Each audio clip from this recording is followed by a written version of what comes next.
देखिए, अभी आप सबको पता है कि पहलगाम में हमारे निर्दोष नागरिकों को धर्म के आधार पर चिन्हित करके और गोलियों से भून दिया। हमारे देश की बहनों के सिंदूर पहुंचने का कुत्सित षड्यंत्र आतंकवादियों ने किया। तो उसी समय हमारे देश के नेतृत्व ने, आदरणीय नरेंद्र भाई मोदी जी ने तय कर लिया था कि आतंकवाद को समूल नष्ट करना बहुत ज़रूरी है, चाहे किसी भी देश के लिए हो और किसी भी देश में हो। ये तो भारत में हुआ और कहीं पर भी हो, आतंकवाद तो होना ही नहीं चाहिए, उसका समूल नाश करना बहुत ज़रूरी है। और मुझे इस बात का थोड़ा धन्यवाद भी देना चाहिए कि दुनिया के सभी देशों ने आतंकवाद के खिलाफ में एक मुखी होकर और संघर्ष करने की बात कही, और उस पर हमारे नेतृत्व ने भी तय किया कि आतंकवादियों को, उनको संरक्षण देने वालों को, उनको प्रश्रय देने वालों को, उनको पैदा करने वालों को, उन सबको नेस्तनाबूद करना बहुत ज़रूरी है।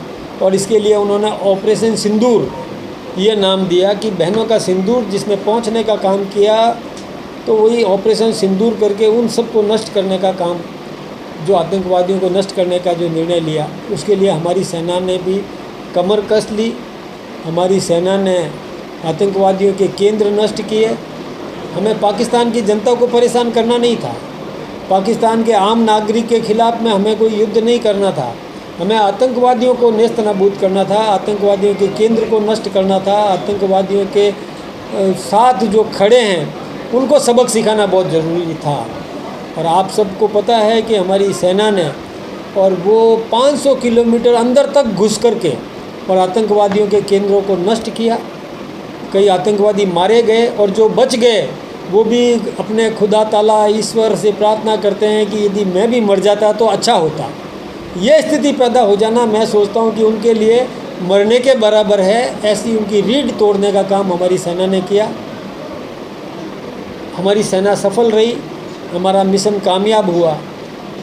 फिर पाकिस्तान गिड़गिड़ाया, ये सबको पता है।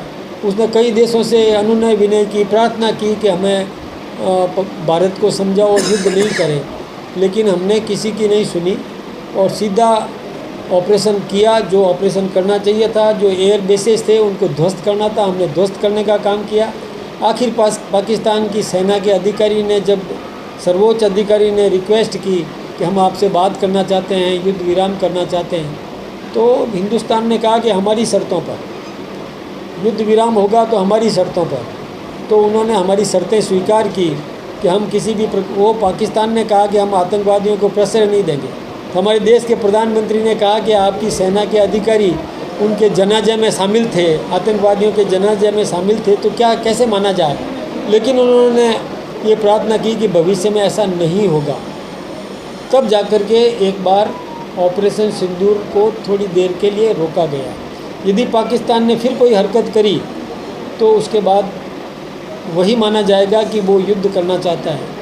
तो ठीक है, सबक सिखाना ज़रूरी था, आतंकवादियों के मंसूबे पर पानी फेरना ज़रूरी था, उनकी रीढ़ तोड़ना था, उनके सारे जो शक्तियां हैं वो समाप्त करनी थी।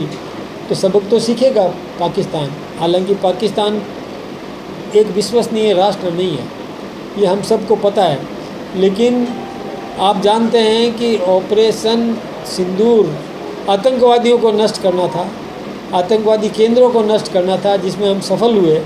और कल हमारे प्रधानमंत्री आदरणीय नरेंद्र भाई मोदी जी ने भी राष्ट्र के नाम जो संबोधन दिया, उस संबोधन में भी वो सब बातें उन्होंने कह दी खुल्लम खुल्ला, चुनौती के रूप में। पाकिस्तान की जनता भी सुन रही थी, पाकिस्तान के सेना के अधिकारी और वहाँ का नेतृत्व भी सुन रहा था, दुनिया सुन रही थी। ऐसा उन्होंने राष्ट्रभक्ति से ओतप्रोत एक सैनिक की भाषा में और राष्ट्र को संबोधित किया। आत्मविश्वास उनके मन में पूरा था, हम किसी से कम नहीं हैं, आतंकवाद को कतई बर्दाश्त नहीं करेंगे, और वही हमने किया। आज मैं केवल हमारे जनता से, आम नागरिकों से मिलने के लिए आया। उनको आह्वान कर रहा हूँ कि एक राष्ट्रीय